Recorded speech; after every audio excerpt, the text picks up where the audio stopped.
চীনকে ঠেকাতে এবার প্রস্তুতি নিচ্ছে ভারত। দেশটি হাতে নিয়েছে এক অভিনব পরিকল্পনা, উত্তর পূর্বাঞ্চলে বিশাল জলবিদ্যুৎ প্রকল্প। এতে চীনের প্রভাব থেকে অনেকটাই মুক্ত হতে পারে বলে ধারণা করা হচ্ছে। ৫ বছর আগে ২০২০ সালের জুনে পূর্ব লাদাখের গালওয়ানে দুই দেশের সেনাদের মধ্যে রক্তক্ষয়ী সংঘর্ষের পর ভারত চীন দ্বিপক্ষীয় সম্পর্কে যে শৈত্য চলছিল, ইদানিং তা অনেকটাই সহজ রূপ নিয়েছে। সীমান্ত সমস্যাও অনেকটা নমনীয় হয়ে এসেছে। তবে মার্কিনীদের শুল্ক নীতি বাস্তবায়নের কারণে ভারতকে বাধ্য হয়ে চীনের দ্বারস্থ হতে হয়, যার ফলে দেশটির উপর চীনের প্রভাব ব্যাপক। আর এই কারণেই চীনের প্রভাব কমাতে জলবিদ্যুৎ প্রকল্পের এই কৌশল অবলম্বন করেছে ভারত। দেশটির বিদ্যুৎ পরিকল্পনা কর্তৃপক্ষ সেন্ট্রাল ইলেকট্রিসিটি অথরিটি প্রায় ৯.৩৭ ট্রিলিয়ন রুপি ব্যয়ে এই মেগা প্রকল্প বাস্তবায়নের পরিকল্পনা করেছে।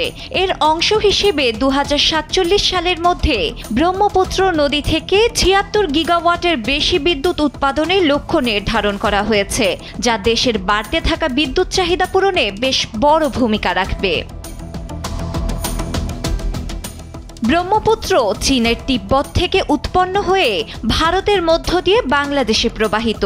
ভারতের আশঙ্কা, চীন তিব্বতের ইয়ারলুং জাংবো নদীতে বাঁধ নির্মাণ করলে শুষ্ক মৌসুমে ভারতের পানি প্রবাহ ৮৫% পর্যন্ত কমে যেতে পারে। এ কারণেই সীমান্তবর্তী অরুণাচল প্রদেশে জলবিদ্যুৎ অবকাঠামো জোরদারে তৎপর হয়েছে দেশটি। পরিকল্পনা অনুযায়ী ভারতের উত্তর পূর্বাঞ্চলের ১২টি নদী অববাহিকায় ২০৮টি বৃহৎ জলবিদ্যুৎ প্রকল্প বাস্তবায়ন হবে, যার সম্ভাব্য উৎপাদন ক্ষমতা ৬৪.৯ গিগাওয়াট। এছাড়া পাম্প স্টোরেজ প্ল্যান্ট থেকে ১১.১ গিগাওয়াট অতিরিক্ত বিদ্যুৎ উৎপাদনের পরিকল্পনাও রয়েছে। সিইএ এর তথ্য অনুযায়ী প্রকল্প বাস্তবায়ন ২ ধাপে হবে, যার প্রথম ধাপ ২০৩৫ সাল পর্যন্ত এবং এতে ব্যয় হবে ১.৯১ ট্রিলিয়ন রুপি, আর দ্বিতীয় ধাপ ২০৩৫ সাল পরবর্তী সময়ের জন্য। এতে ব্যয় হবে ৪.৫২ ট্রিলিয়ন রুপি। ইতোমধ্যেই দেশটি প্রকল্প কার্যক্রম শুরু করেছে। এটি সফল হলে ভারতের ওপর চীনের প্রভাব অনেকটাই কমে আসবে। ডেস্ক রিপোর্ট, সময়ের আলো।